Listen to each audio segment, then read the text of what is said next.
आपके साथ मैं हूं अनुया यादव और बहुत बहुत स्वागत है आपका हमारी इस खास पेशकश में। ये पेशकश आज खास इसलिए है क्योंकि जिस मुद्दे पर मैं बात करने जा रही हूं वो हर महिला से जुड़ा हुआ है। Menstruation cycle. हर महिला किसी ना किसी परेशानी से इन दिनों में गुजरती है और शायद झिझक कहें या फिर शर्म, खुलकर बात नहीं कर पाती है। आज हमारे इस खास कार्यक्रम में हम इसी मुद्दे पर विस्तार से चर्चा करेंगे। इस वक्त हम एमिटी यूनिवर्सिटी में मौजूद हैं, हमारे साथ बहुत सारे स्टूडेंट्स भी हैं और 3 खास मेहमान आज मेरे साथ यहाँ पर जुड़े हैं। मेरे साथ डॉक्टर अंजलि कुमार है, हेड ऑफ डिपार्टमेंट है, गायनेकोलॉजिस्ट, आर्टेमिस हॉस्पिटल। साथ ही साथ डॉक्टर शिखा शर्मा है, फाउंडर है न्यूट्री हेल्थ की, जानी मानी न्यूट्रिशनिस्ट भी है, और fitness expert, wellness expert Nileshwari Basak जो कि सीएमओ है बॉडी केयर की, वो भी हमारे साथ आज जुड़ी हुई है। आप तीनों का बहुत बहुत स्वागत है आज हमारी इस खास पेशकश में। डॉक्टर अंजलि, सबसे पहले मैं आपसे जानना चाहूंगी कि मेंस्ट्रुएशन साइकिल के दौरान महिलाओं को बहुत तरह की परेशानियां होती हैं। कौन सी वो परेशानियां हैं जो आजकल आप देखती हैं बहुत ज्यादा महिलाओं में है, बहुत ज्यादा कंप्लेन आपके पास आती है? पहली बात तो मैं ये बताना चाहूंगी कि ये सब महिलाओं को और औरतों को ये जानना बहुत ज़रूरी है कि मेंस्ट्रुएशन एक बहुत ही नॉर्मल चीज़ है। थोड़ी बहुत वेरिएशंस हो सकती हैं, किसी को इरेगुलर पीरियड हो सकता है, किसी को हैवी पीरियड हो सकता है, पेनफुल पीरियड हो सकता है। छोटी मोटी परेशानियों की ज़्यादातर कोई इम्पोर्टेंस नहीं होती, लेकिन अगर पीरियड बहुत ज़्यादा हैवी हो जाए, पीरियड बहुत ज़्यादा पेनफुल हो जाए या बहुत ज़्यादा इरेगुलर हो जाए तो ये ज़रूरी है कि डॉक्टर से कंसल्ट किया जाए। एंड ज़्यादातर लोग इस टाइम में हैवी पीरियड्स या पेनफुल पीरियड से परेशान होते हैं। लाइक जैसे मैंने कहा कि बहुत ज़रूरी है कि पहले एक बार डॉक्टर से मिल लें कि कहीं कोई उसके अंदर प्रॉब्लम तो नहीं है। लेकिन अगर डॉक्टर कहते हैं कि सब कुछ ठीक है तो इसकी वजह से ज़्यादा परेशान होने की ज़रूरत नहीं है। आजकल बहुत सारे प्रोडक्ट्स मार्केट में हैं जिससे कि ये जो टाइम है पीरियड्स के टाइम का, जो 5 डेज का टाइम है या 3 डेज का टाइम है, उसको बहुत अच्छे से मैनेज किया जा सकता है। आपने प्रोडक्ट्स की बात की जो आजकल मार्केट में अवेलेबल है। कुछ प्रोडक्ट्स को लेकर हमारे दिमाग में मिथ भी होता है कि ये यूज करना चाहिए, टैम्पॉन्स यूज नहीं करना चाहिए, सैनिटरी नैपकिन यूज करना चाहिए। कुछ उसके बारे में विस्तार से बताएंगे। और जब भी कोई एक सैनिटरी नैपकिन खरीदने जाए तो किन किन बातों का खास तौर पर ख्याल रखें, क्योंकि बहुत सारी बीमारियां इन दिनों में गलत इस्तेमाल या कहें कि गलत प्रोडक्ट के यूज करने से भी पनपती है। हाँ, ये बात बहुत ज़रूरी है कि हाइजीन का इस्तेमाल, हाइजीन का ख्याल रखना बहुत ज़रूरी है। Because this is the time when a woman is very prone to infection. Infection हो सकते हैं। सो सैनिटरी पैड यूज करना है या टैम्पून यूज करना है, थोड़ा सा उसमें पर्सनल प्रेफरेंस भी हो जाता है। बहुत सारी विमेन होती हैं who are not comfortable using a tampon, but ऐसा कोई प्रॉब्लम है नहीं। It's just a matter of using a product. Once they get use to using a tampon then usually it's not a problem. And I personally advise to people that using tampon is actually more hygienic and more convenient once they get used to it. And of course they have to see that the product is from a good company and उसकी specifications according to her होनी चाहिए. Let's say supposing किसी को heavy period की problem है, then she can go in for longer and bigger napkins so that she doesn't stain. Maybe जैसे night का time है, किसी को heavy period होता है तो longer pads would be much better. And tampons भी आजकल मार्केट में बहुत टाइप्स के हैं and lot of good companies are there which are but hygiene is one thing that I think everybody and all of us should take care of. एक सवाल जो शायद हम सबके मन में यहाँ पर होगा वो ये है कि बैक एक है, स्टमक एक है, थोड़ा डिजीनेस है, how do we avoid that? See again, पहली बात ये मैं कहना चाहूँगी कि थोड़ा बहुत बैक एक होना या थोड़ा बहुत पेट में दर्द होना बिल्कुल नॉर्मल है। इसके लिए बहुत ज़्यादा परेशान होने की ज़रूरत नहीं है, इसके लिए छुट्टी लेने की ज़रूरत नहीं है, घर पे बैठने की ज़रूरत नहीं है।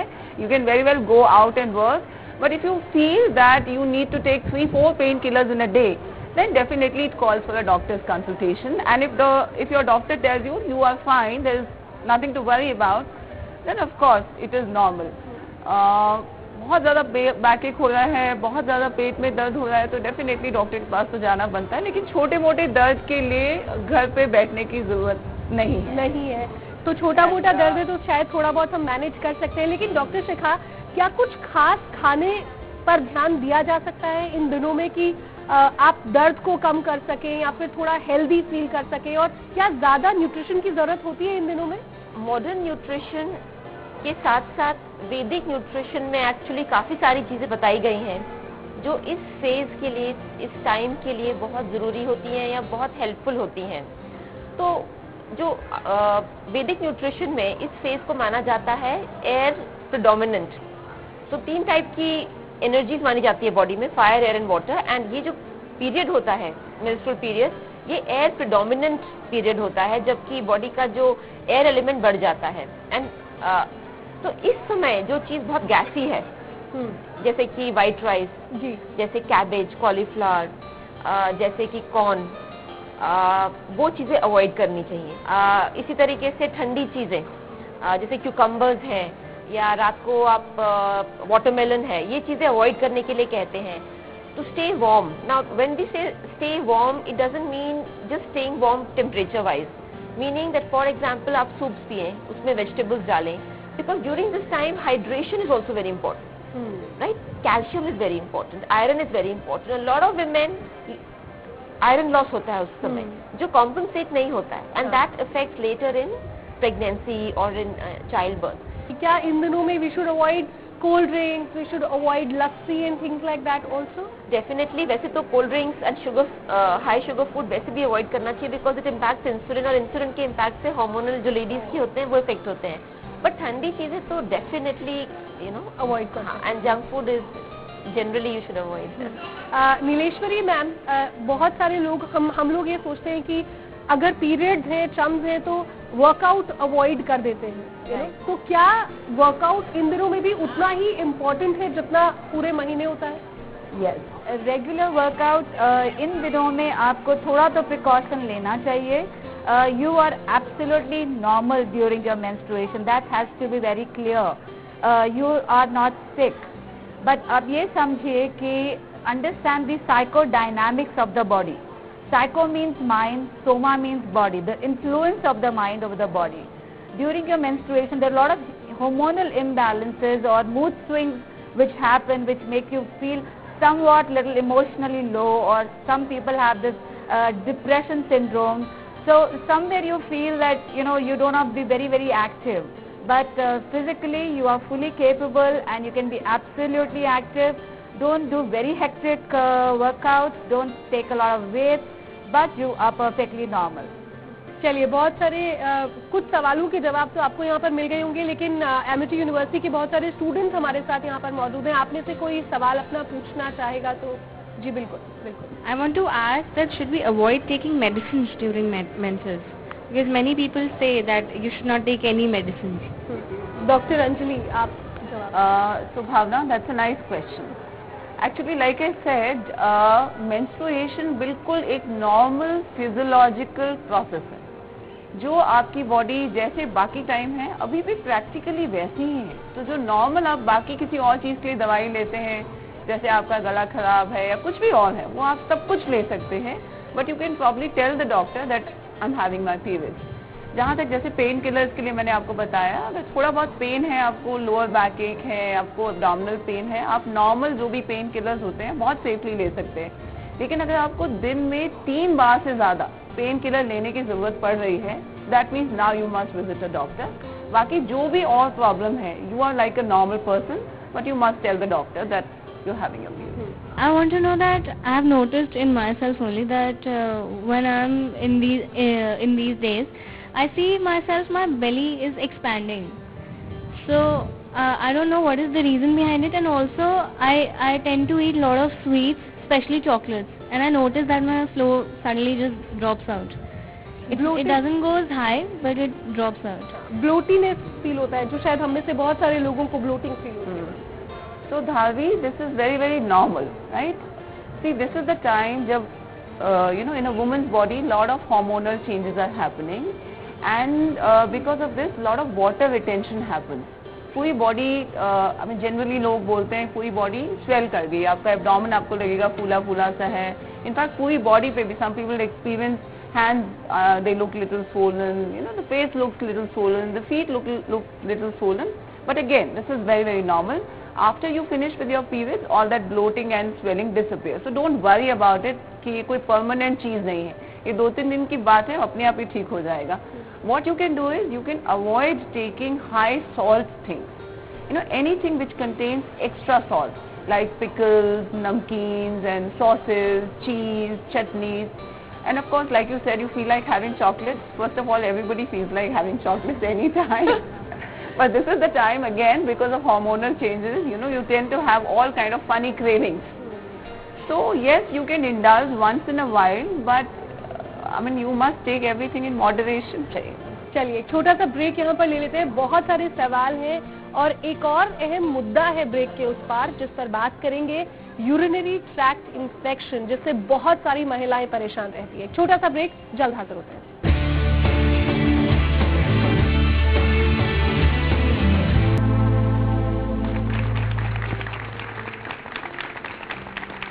और ब्रेक के बाद आप सभी का एक बार फिर से स्वागत है. और ये टॉपिक जो है वो बहुत इम्पोर्टेंट है हर महिला के लिए. ब्रेक से पहले जो हमने बात की थी, अब उससे थोड़ा अलग बात कर लेते हैं. यूरिनरी ट्रैक्ट इन्फेक्शन, जो बहुत सारी महिलाएं आज उससे प्रताड़ित हैं, पीड़ित हैं, बहुत परेशान रहती हैं. अंजलि मैम, दवाई का पूरा कोर्स भी किया जाता है, लेकिन उसके बावजूद यूटीआई वापस आने के कारण क्या हैं? हाँ, तो जैसे आपने बताया, urinary tract infection again women में बहुत ज़्यादा कॉमन होता है. In fact as compare to men it is more common in women, it scientifically proven. And during periods एक ऐसा टाइम है जिसमें यूरिनरी इन्फेक्शन ज़्यादा हो जाते हैं. इनफैक्ट कोई भी इन्फेक्शन ज़्यादा हो जाते हैं, whether it is the urinary infection और the vaginal infection. So again मैं फिर से हाइजीन के बारे में आप लोगों को कहूँगी कि बहुत ज़रूरी है कि हाइजीन आप ध्यान रखें. जैसे मैंने बताया, पैड्स फ्रीक्वेंटली चेंज करना है. इनफैक्ट आजकल बहुत सारे अच्छे एंटी बैक्टीरियल पैड्स भी आते हैं.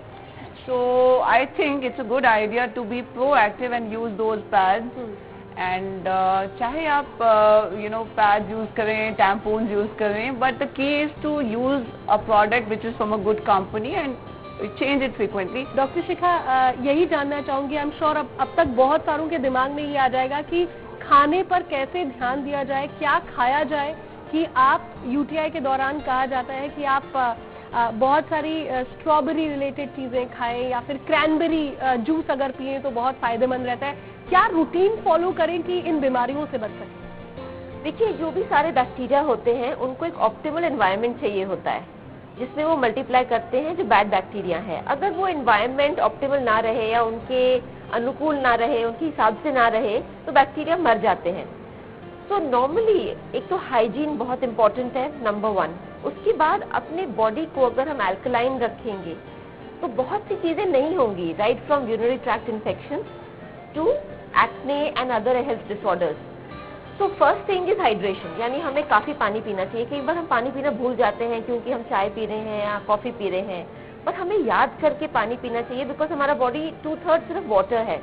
नंबर 2, इट्स वेरी इंपॉर्टेंट कि हम जैसे वेजिटेबल्स हैं वो अल्कलाइन होते हैं, तो वेजिटेबल सैलेड, वेजिटेबल जूसेस, जैसे फॉर एग्जांपल अभी सीजन चल रहा है, गाजर, टमाटर, चुकंदर जिसको बीटरूट कहते हैं, अदरक, इसका अगर हम जूस बना के पिए तो हमारा शरीर अल्कलाइन रहेगा. और अल्कलाइन शरीर में फिर जो किडनी पे लोड जो पड़ता है वो कम लोड पड़ेगा.